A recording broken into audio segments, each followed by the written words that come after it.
Hello বন্ধুরা, welcome back to my YouTube channel. তো চলে এলাম আবার একটি নিউ ব্লগ দিয়ে। তো অনেকদিন ধরে ব্লগ দিতে পারছি না। তো দেখো আমরা সবাই রেডি হয়ে শাড়ি পরে, সবাই শাড়ি পরেছে। আমার মেয়ে দেখো মেঘলা পরেছে, পরে কোথায় যাচ্ছি বলো তো? আইডিয়া করো, গেস করো।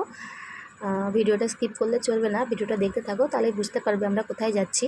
তো আমরা অবশেষে চলে এলাম বড়ালঘাট। আর বড়ালঘাট থেকে ডাইরেক্ট টিকিট কেটে আমরা উঠে পড়েছি লঞ্চে। আর দেখো লঞ্চ ছেড়ে দিয়েছে। তো আমরা যাচ্ছি মায়াপুর।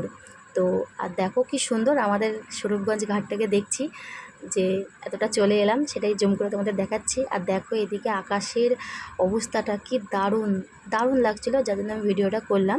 তো অবশেষে নৌকা থেকে আমরা নামলাম এবং নেমে মায়াপুরের দিকে যাচ্ছি।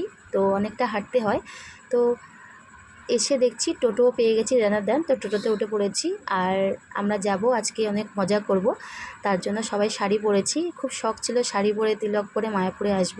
তো আজকে সেই স্বপ্নটা পূরণ হয়েছে, শখটা পূরণ হয়েছে। তো এক এক করে সবাই তিলক পরে নিলাম। মেয়ে পড়েছে, বোন পড়েছে, আর ওটা আমার বোনের বান্ধবী, ও আমার বোনই হয়। তো দেখো এখন স্কনের ভেতরে ঢুকবো। তো অনেক ঘোরাফেরা করার পর আমার মেয়ে বলল বেবিকর্ন খাবে, তো তার জন্য ওকে কিনে দেওয়া হলো বেবিকর্ন। আর আমরা এই সাইডে চটপটি আর ভেলপুরি খাচ্ছিলাম। খেয়ে দিয়ে আবার ঘুরে টুরে আমরা টোটো করে আবার বেরিয়ে পড়লাম। আর মায়াপুর থেকে ঘাট পার হয়ে আমরা নবদ্বীপও চলে এসেছি। আমার মেয়ে দেখো এই খেলনাটা কিনেছে, অনেক খেলনাই কিনেছে, প্রতিবার খেলনা কেনেই, না কিনে আসে না।